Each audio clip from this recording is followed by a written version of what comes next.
Hello students, कैसे हैं आप सभी। मैं उपस्थित हूँ आपके सामने कक्षा 10 के लिए एक नया चैप्टर लेकर के दो चर वाले रैखिक समीकरण। आज की इस क्लास में हम आपको ये चैप्टर पढ़ाएंगे, दो चर वाले रैखिक समीकरण। इसका मतलब क्या होता है, देखिए जरा। दो दो का मतलब तो आप सभी जानते हैं, दो ही होता है। चर चर एक राशि होती है जो हम पिछली क्लास में पढ़ते हुए आए हैं। काफ़ी क्वेश्चंस को सॉल्व करने के लिए हम मान लेते हैं कि माना इसकी संख्या बराबर है एक्स, किसी भी चीज़ को हम एक्स मान करके जब हल करते हैं और एक्स का मान निकालते हैं तो ये चर राशि वो होती है जिनका मान कभी भी स्थिर नहीं होता है, समय समय पर बदलता रहता है। जब भी हम क्वेश्चन सॉल्व करेंगे इनका एक नया मान निकल करके आता है। जैसे कि कांस्टेंट वो होते हैं, जैसे कि नर्सरी केजी में हमने गिनती पहाड़े पढ़े, गिनती एक का मान एक होता है, दो का मान दो ही होता है। वो आज भी एक का मान एक है, दो का मान दो है। लेकिन ये एक्स वाई जेड जो होती हैं चर राशियाँ होती हैं जिनका मान समय समय पर बदलता रहता है। अलग अलग क्वेश्चंस के लिए इनका मान अलग अलग आता है। तो दो चर आप जानते ही हैं, इनको हम एक्स से, वाई से, जेड से, पी क्यू इनसे प्रदर्शित करते हैं। दो चर वाले रैखिक। इस रैखिक का मतलब क्या होता है? रैखिक का मतलब होता है कि यदि किसी भी उस समीकरण का जब हम ग्राफ खींचेंगे तो ग्राफ खींचने पर एक सरल रेखा प्राप्त होगी। ग्राफ खींचने पर सदैव सीधी रेखा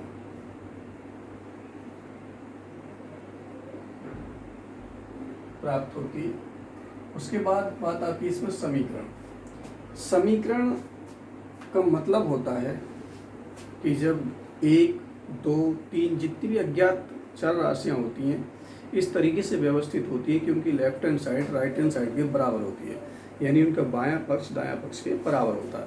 जिस प्रकार से एक तराजू होती है, तराजू के इस पल्ले में वेट रखा जाता है, इस पल्ले में सामान रखा जाता है। जब उसका वेट और सामान का वजन बिल्कुल बराबर होता है तो उस पर जो कांटा होता है बिल्कुल आपका सीधा हो जाता है, यानी कि इक्वल। यदि इधर झुका हुआ है तो इसका वेट ज़्यादा है, सामान कम है। तो हमारा संबंध है बिल्कुल संतुलित तराजू से, यानी कि जिसकी लेफ्ट हैंड साइड और राइट हैंड साइड के बराबर होती है वो होती है हमारी समीकरण। उसके बाद युग्म आप जानते हो, जोड़ा। अब जोड़े में आपको पता है एक सी वस्तु से तो कभी जोड़ा बनता ही नहीं है, या तो वस्तु जोड़े में दो होंगे, दो का जोड़ा, तीन का जोड़ा, चार का जोड़ा। तो यहाँ पर हम दो समीकरणों के जोड़े को पढ़ेंगे। तो क्या हुआ कि एक्स वाई जेड के पदों में एक ऐसी समीकरण जिसकी सदैव ग्राफ खींचने पर एक सरल रेखा प्राप्त होगी, वो हमारा दो चर वाले रैखिक समीकरण कहलाएंगे। देखिए जरा, रैखिक समीकरण का मानक रूप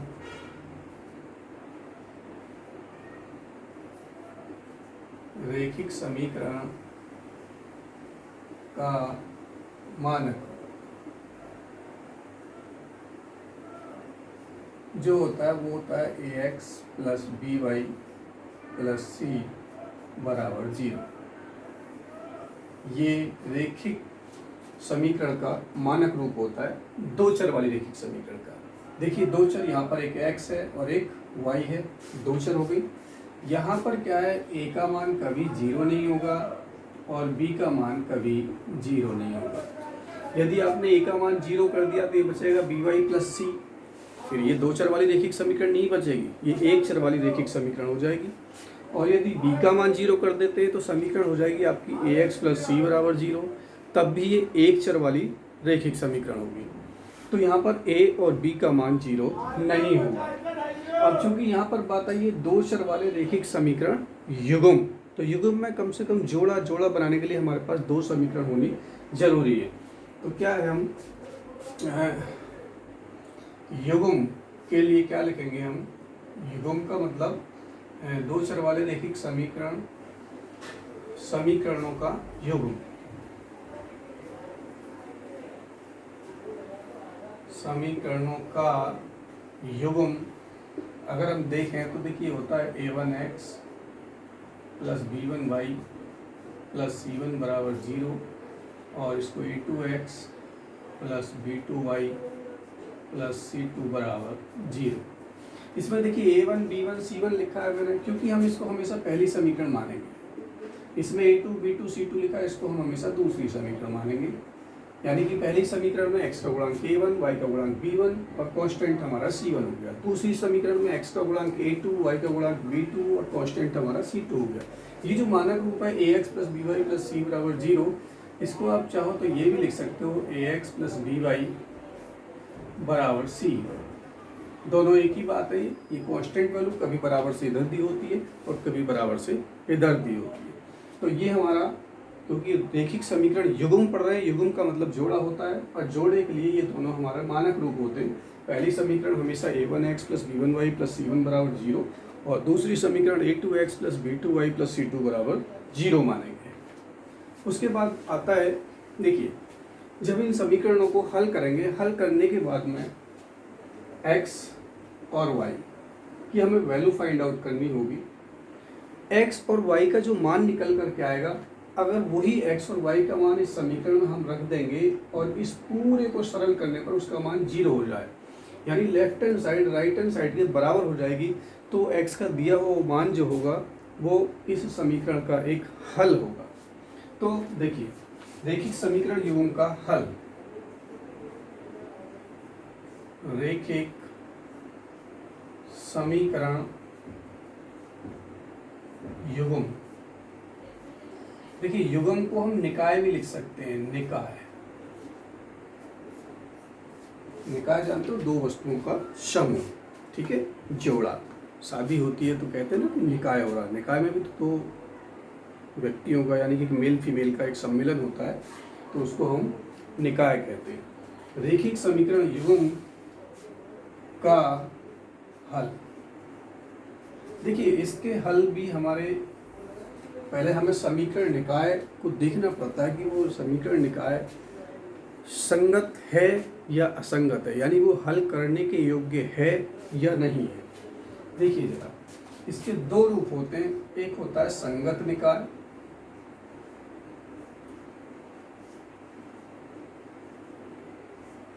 दूसरा होता है असंगत।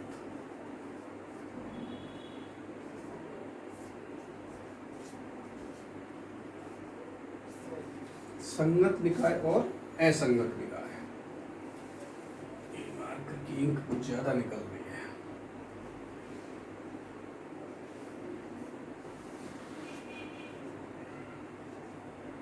संगत निकाय और असंगत निकाय।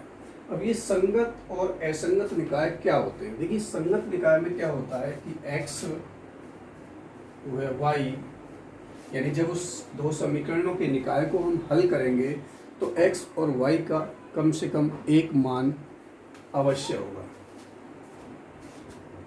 x व y का कम से कम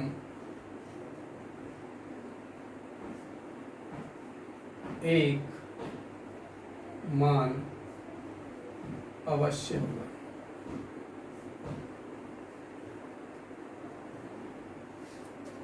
और असंगत में क्या है कि उस समीकरण निकाय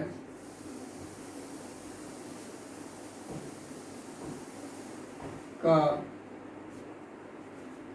कोई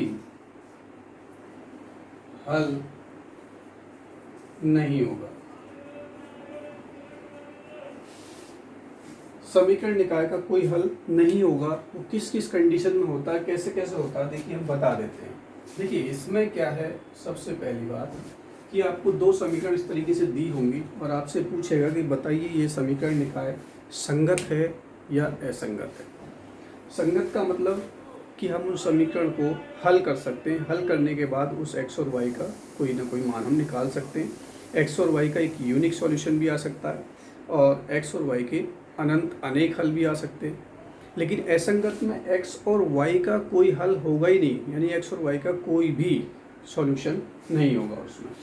तो इसके लिए देखिए क्या है, यदि हम इन दोनों समीकरण के बारे में, सबसे पहला है कि a1 बटे a2 यदि बराबर नहीं है b1 बटे b2 है, तो उस समीकरण निकाय का एक अद्वितीय हल होगा, एक यूनिक सॉल्यूशन होगा। समीकरण निकाय का एक अद्वितीय हल हो। ठीक है। दूसरी बात इसमें क्या है कि a1/a2 बराबर है b1/b2 और बराबर है c1/c2। तो यहाँ पर क्या है, समीकरण निकाय के अनंत अनेक हल होंगे, अनंत अनेक हल होंगे। और इसमें देखिए क्या है, ये थर्ड बात है आपकी कि a1/a2 बराबर होगा b1/b2 लेकिन बराबर नहीं होगा c1/c2 के। तो समीकरण निकाय का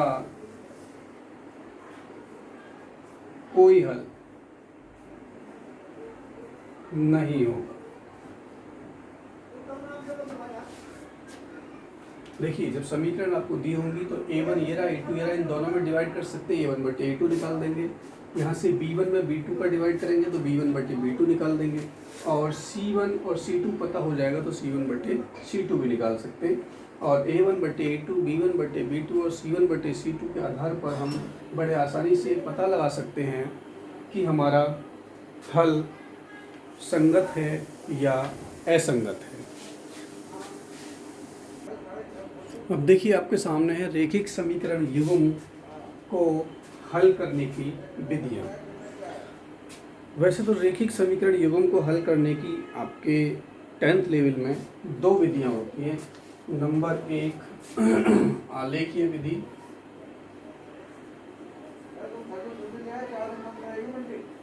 आलेखीय विधि, और दूसरी होती है बीजगणितीय विधि।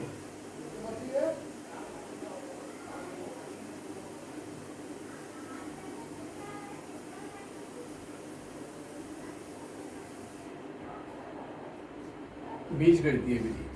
अब इस बीजगणितीय विधि में भी देखिए आपके सामने एक होता है प्रतिस्थापन विधि,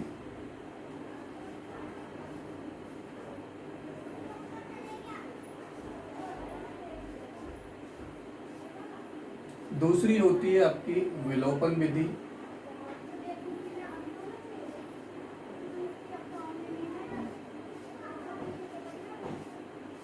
और तीसरी होती है वज्र गुणन विधि, जो कि बड़ी ही इम्पोर्टेंट है। तो 2 विधियां होती हैं, आलेखीय विधि और बीजगणितीय विधि। बीजगणितीय विधि भी 3 प्रकार की होती है, प्रतिस्थापन विधि द्वारा, विलोपन विधि द्वारा और वज्र गुणन विधि द्वारा। तो ये बीजगणितीय विधि की बात तो हम बाद में करेंगे। आज की इस टॉपिक में हम आपको लेके चलते हैं आलेखीय विधि द्वारा 2 चर वाले रेखिक समीकरणों को किस प्रकार से हल किया जाता है। आलेखीय विधि।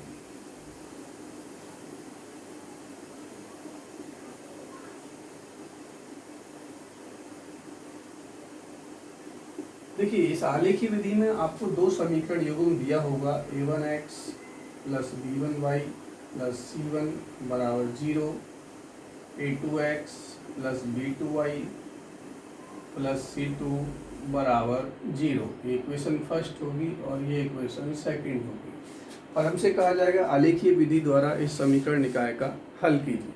तो इसमें देखिए इसमें भी 2-3 कंडीशन होती हैं आपकी। सबसे पहली कंडीशन क्या होती है, नंबर 1 कि 2 समीकरण दी हुई हैं, इन दोनों समीकरणों का हम ग्राफ खींचेंगे। ये आपका x अक्ष, ये आपका y अक्ष, ये x नेगेटिव होता है और ये y नेगेटिव होता है। ठीक है, खाली x x' और y y' भी लिख देते हैं इनको।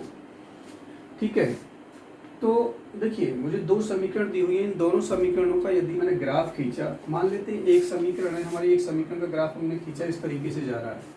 आपको बताया ये 2 चर वाले रेखिक समीकरण है, जब इनका ग्राफ खींचेंगे तो एक सीधी रेखा जाएगी वो रेखा चाहे तो ऐसे जा सकती है, वो रेखा चाहे तो ऐसे भी जा सकती है, लेकिन वो एक हमेशा स्केल के अनुसार यानी कि सीधी रेखा होगी। तो जब मैंने ग्राफ खींचा तो एक रेखा इस तरीके से जा रही है, हो सकता है दूसरी रेखा देखिए इस तरीके से जाए। ये रेखा आपकी हो जाएगी a1x plus b1y plus c1 बराबर 0, और ये रेखा आपकी a2x plus b2y plus c2 बराबर 0। ये दोनों के दोनों जिस बिंदु पर प्रतिच्छेद कर रहे हैं, यानी जिस बिंदु पर भी एक दूसरे को काट रहे हैं, उस बिंदु के हम निर्देशांक निकालेंगे। यानी यहाँ से हमने एक्स एक्स पर इस तरीके से लंब डाल दिया और वाई एक्स पर भी हमने इस तरीके से लंब डाल दिया। तो यहाँ से यहाँ तक की जो वैल्यू होगी वो x की होगी और यहाँ से यहाँ तक की जो वैल्यू होगी वो y की होगी। मान लेते इस बिंदु के निर्देशांक a, b आ गए। तो इन दोनों समीकरणों में x बराबर a और y बराबर b इस समीकरण निकाय का एक हल होगा। x बराबर a एंड y बराबर b दिए हुए समीकरण निकाय का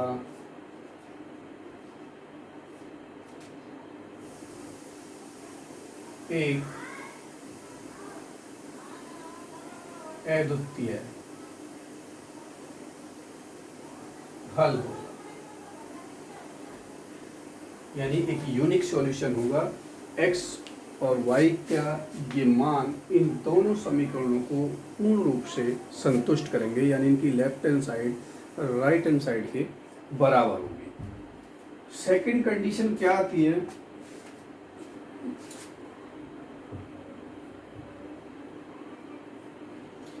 सेकंड कंडीशन में देखिए क्या है, आपको दो रेखाएं आपको दी हुई हैं, वही a1x b1y प्लस c1 बराबर 0 और a2x plus b2y plus c2 बराबर 0। और आपने क्या काम करा, वही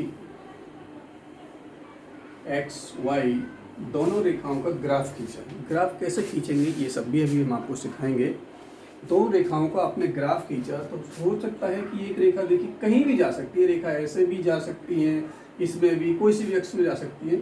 मैंने देखा वो रेखा मान लेते हैं इस तरीके से, एक रेखा ये रही और दूसरी रेखा जो वो इस तरीके से जा रही है, यानी वो दोनों रेखा एक दूसरे के समांतर आई, वो कहीं पर भी एक दूसरे को नहीं काट रही है।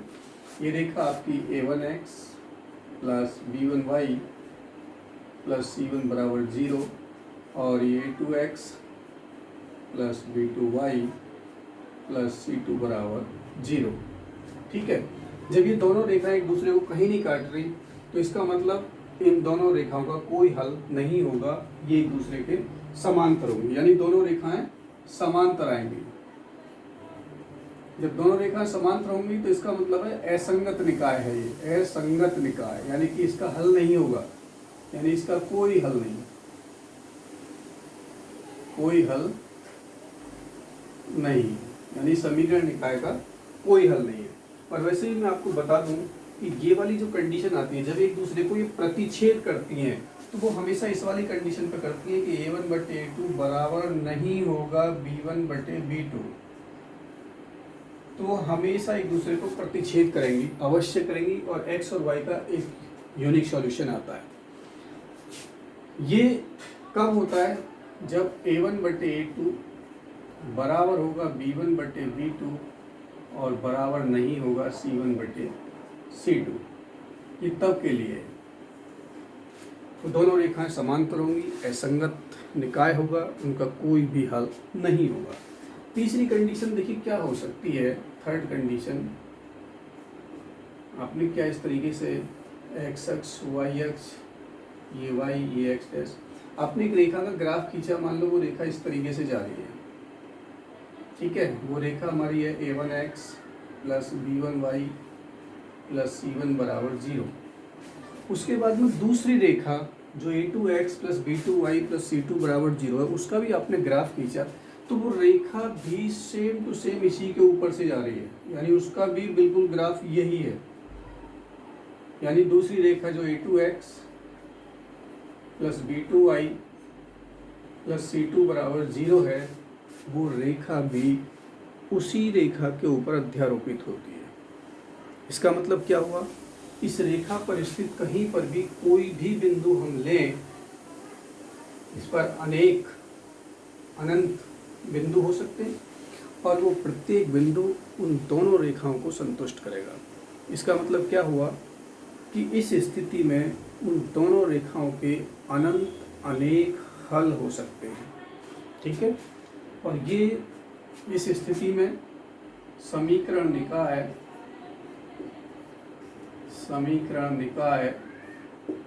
के अनंत अनेक हल होंगे। और देखिए ये कंडीशन कब उत्पन्न होती है, मैं आपको बता चुका हूँ पहले भी, A1/A2 बराबर होगा B1/B2 और बराबर होगा C1/C2 के। तो इस समीकरण को देख करके ही तुरंत पता लग जाता है इससे कि A1/A2 बराबर नहीं होगा B1/B2 के, तो उस समीकरण निकाय का एक अद्वितीय हल होगा, यानी उसका हल संभव है। और यदि A1/A2 बराबर B1/B2 बराबर नहीं है C1/C2 के, तो उस समीकरण का कोई हल नहीं होगा, वो रेखा एक दूसरे के समांतर होंगी, पैरेलल होंगी। और यदि A1/A2 बराबर B1/B2 बराबर C1/C2 है, तो उस समीकरण निकाय के हलों की संख्या अनंत होगी, उसके अनेक हल होंगे।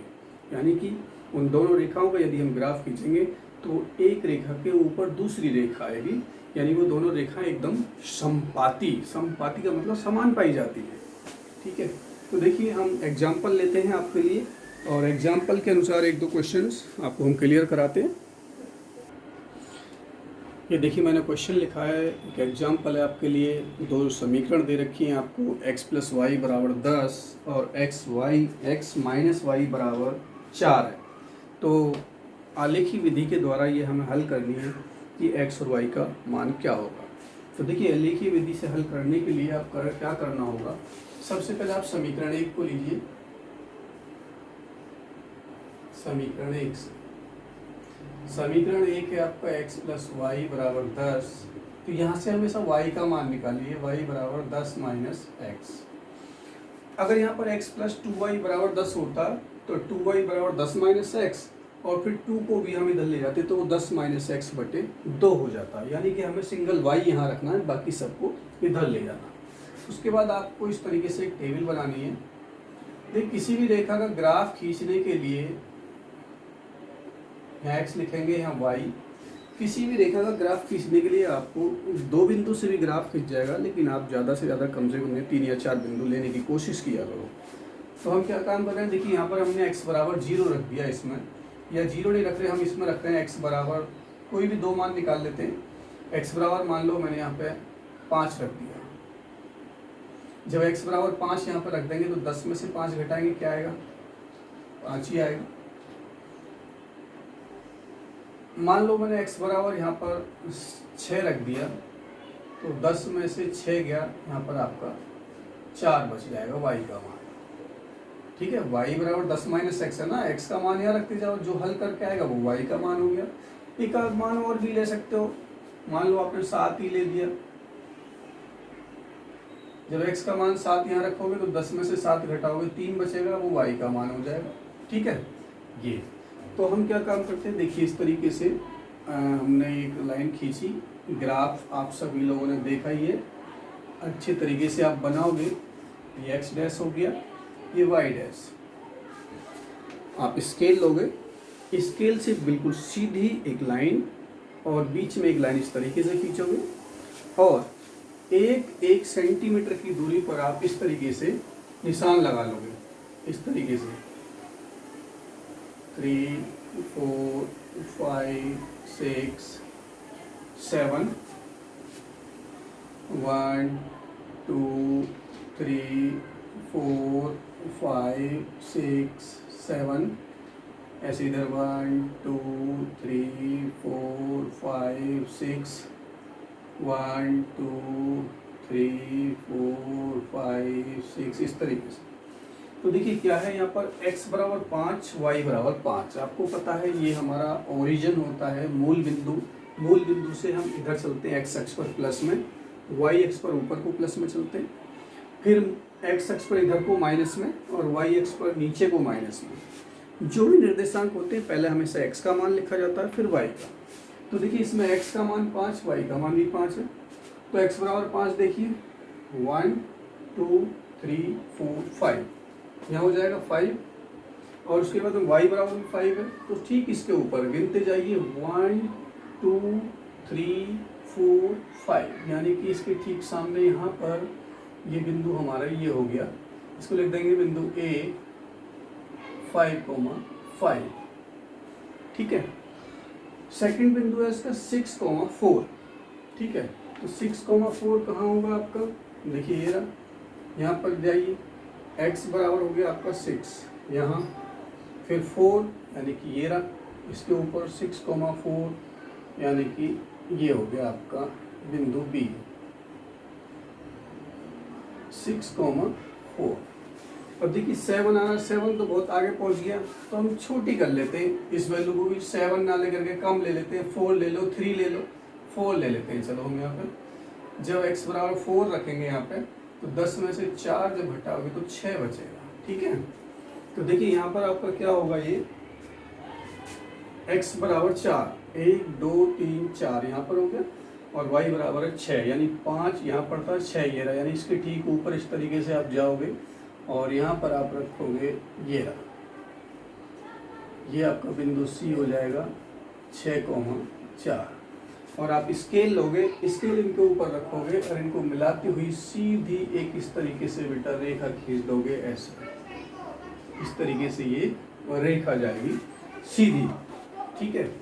नेक्स्ट इक्वेशन जो है आपकी क्या थी, x माइनस वाई बराबर 4, तो यहाँ से भी हम माइनस वाई निकालेंगे, तो ये हो जाएगा आपका 4 माइनस एक्स, और माइनस से भी मल्टीप्लाई कर दे तो y बराबर हो जाएगा आपका x माइनस 4। तो इसके लिए एक टेबल बना लो इस तरीके से, ये x ये y, x का मान मान लो हम 1 रख देते हैं, तो 1 माइनस 4 माइनस का 3 हो जाएगा। x का मान मान लो हमने 2 रख दिया, 2 माइनस 4 माइनस का 2 बच जाएगा y का मान। x बराबर 3 रख देते हैं मान लो हम, तो 3 माइनस 4 माइनस का 1 हो जाएगा। फिर x बराबर माइनस 4 से हम 4 ही रख देते हैं यहाँ पर, तो 4 माइनस 4 आपका 0 हो जाएगा। तो ऐसे इनका भी ग्राफ खींचते हैं, x बराबर 1 है तो y बराबर माइनस 3 है, x बराबर 1 आपका यहाँ से इधर गया प्लस में, y बराबर 3 माइनस में, 1 2 3 यहाँ पर आएगा ये बिंदु, ठीक है। इसको मान लेते हैं हम बिंदु D हो गया मान लो ये हमारा, जिसके निर्देशांक है -1 वो 1 माइनस 3। फिर है आपका 2 माइनस 2 यानी कि x का मान 2 ये रहा, y का मान -2 यानी कि यहाँ नीचे इस तरीके से ये रहा। इसको मान लेंगे बिंदु E 2 माइनस 2। फिर 3 माइनस 1 यानी x का मान 3 y का मान -1 यानी कि यहाँ पर आ गया ये बिंदु F हो जाएगा 3 माइनस 1। फिर है 4 0 यानी x का मान 4 1 2 3 4 y का मान 0 यानी बिंदु यही हो गया ये वाला G 4,0। तो इसको क्या है, हम इस तरीके से मिलाते हुए एक रेखा खींचेंगे, ये इसको मिलाती हुई एक रेखा ऐसे जाएगी। इन सब बिंदुओं को जब हम मिलाएंगे,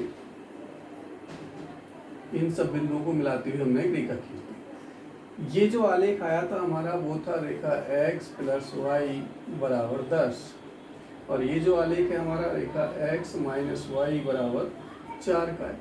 अब ये जिस बिंदु पर काट रहे हैं, देखिए जिस बिंदु पर भी ये काट रहे हैं वो बिंदु इस दी हुई समीकरण का एक हल होगा बेटा। तो देखिए जहाँ पर ये काट रहे हैं ध्यान से देखिए, यहाँ से एक लंब डालिए इस तरीके से, ठीक है, और एक लंब यहाँ से हमने डाला इस तरीके से। आपके पास में तो स्केल होगा, स्केल रख करके बिल्कुल सीधा सीधा सीधा चलाओगे। तो अब देखिए यहाँ इस पॉइंट को गिनिए और यहाँ पर इस पॉइंट को देखिए, एक्स अक्ष पर देखिए 1 2 3 4 5 6 7, यानी कि मूल बिंदु से ओ से ही सारी दूरियां हम नापते हैं। मूल बिंदु से यहाँ तक की दूरी कितनी हुई 7, यानी कि x का मान हो गया 7। और फिर यहाँ से ऊपर y अक्ष पर हम चले 1 2 3, ये हो गया हमारा 3, यानी कि ये हमारा 3 हो गया और ये पूरा हमारा हो गया 7। तो इस बिंदु के निर्देशांक होते हैं x, y। तो x का मान तो बेटा ये वाला हो गया यानी कि 7, यहाँ लिख देते हैं हम। x का मान हो गया हमारा 7 और y का मान हो गया 3। ठीक है, यानी x का मान 7 और y का मान 3, और यही हमारा आंसर हो गया। x बराबर 7 और y बराबर 3, यही हमारा आंसर हो गया। तो ये कहलाती है आलेखीय विधि। आलेखीय विधि के द्वारा समीकरणों को हल करना। देखिए x बराबर 7 और y बराबर 3 इन समीकरण में रखकर देखिए, इन समीकरणों को संतुलित करेगी, तभी तो कहलाएगी कि हमारी समीकरण। x बराबर 7 y बराबर 3, 7 3 10। x बराबर 7 y बराबर 3, 7 में से 3 गया 4। तो ये आलेखीय विधि के द्वारा हमने आपको समीकरण सॉल्व की है। एक और एग्जाम्पल लेते हैं हम। ये देखिए नेक्स्ट क्वेश्चन हमने लिखा है आपके लिए, 2x + 4y बराबर 10 एंड 3x + 6y = 12। इसको आलेखीय विधि के द्वारा सरल करना है। तो देखिए समीकरण 1 हम लेते हैं पहले। समीकरण 1 से 2x + 4y बराबर 10। यदि किसी इक्वेशन में किसी भी संख्या से डिवाइड हो सकता है तो पहले उसको डिवाइड कर दें। इसमें 2 से भाग हो रहा है, देखिए x + 2y बराबर 2 पंजे 10। यहाँ से 2y बराबर 5, x को हम इधर लेंगे -x हो गया, और y बराबर लिख सकते हैं हम 5 - x बटे 2। देखिए इस तरीके से यहाँ भी हम एक टेबल बनाते हैं। इसमें आप x लिखोगे और इसमें y, और y की भी वैल्यू है आपकी 5 - x/2। अब देखिए इसमें मैंने x बराबर 1 रख दिया।